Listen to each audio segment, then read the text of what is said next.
Hey, Facebook, been a minute, right?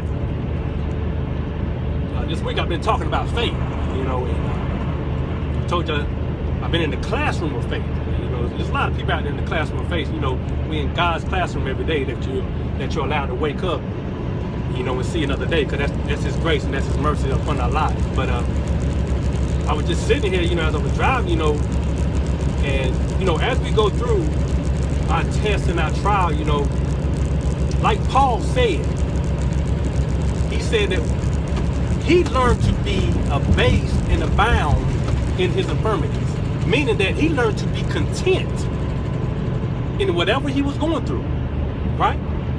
And like I said, in doing that, that builds character, and then guess what? That strengthens our faith.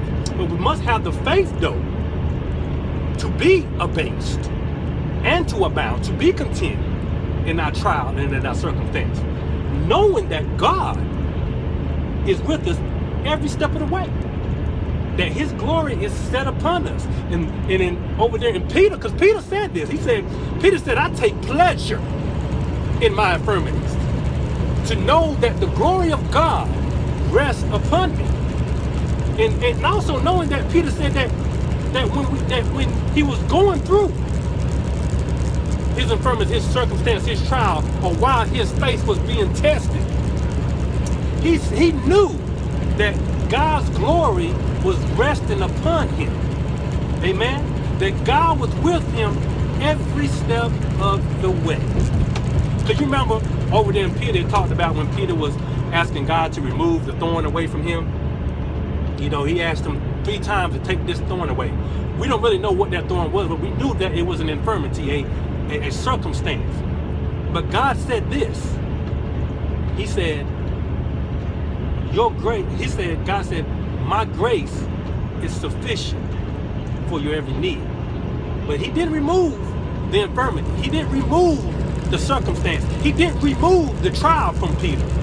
And that's no different from your life and mine in the classroom that I'm in today, that God is not going to remove this circumstance. He's not going to remove this infirmity right now. Because He wants me to be, you know, He said, Joe, nah, just take my grace right now. Take my grace, and I'll get you through this. And then, you know, let me be your strength, Joseph. He said, because when you're weak, I am strong. Amen? And that's what I'm learning. And I hope that somebody else out there is learning today that you know, just stay in the Word. Just keep your faith in God, no matter what the circumstance is, right? Just stay there and learn to be content. Learn to be abased and abound in your infirmity. Amen? Not allowing what you see to hinder what you believe. Amen.